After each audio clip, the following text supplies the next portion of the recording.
Parliamo del cancer. Cosa c'è questo cancer? Il cancer è un gondolier dismesso. Il cancer è una figura caratteristica di Venezia. Adesso si può raccontarne ancora qualche non di più. Il cancer, cappello in testa, con scritto cancer, fazzoletto rosso, al collo, baston, e il baston si chiama Maison Mariner. Maison Mariner perché? Perché in cima di questo baston ci sono due ganci, uno per trarre e uno per mandare.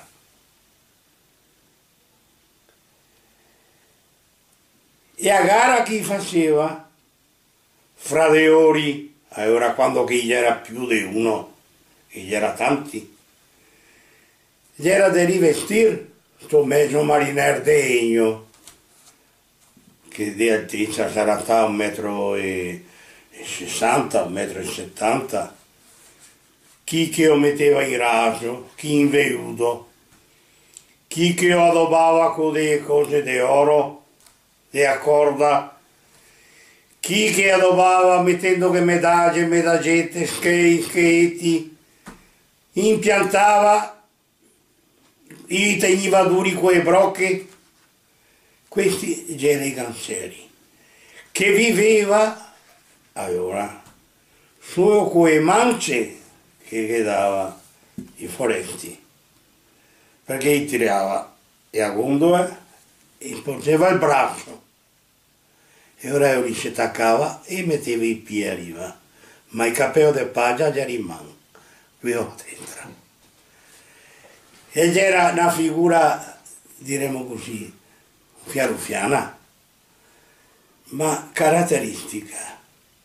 Cosa che avevi da fare, Poaretti, che a volte che non gli aveva niente, ma niente sul serio non gli aveva niente, perché non gli aveva né pensione, niente.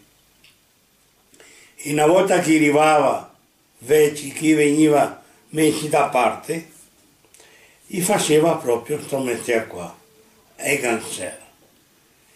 Guanti di lana, tagliai a mezzodio, pieni di freddo, pieni di miseria.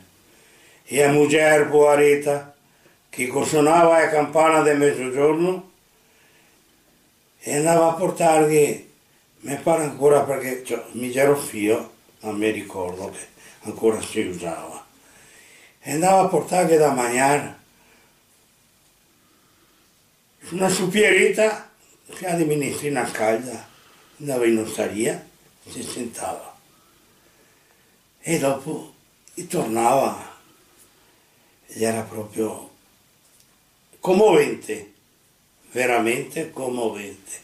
Questo già era il cancer.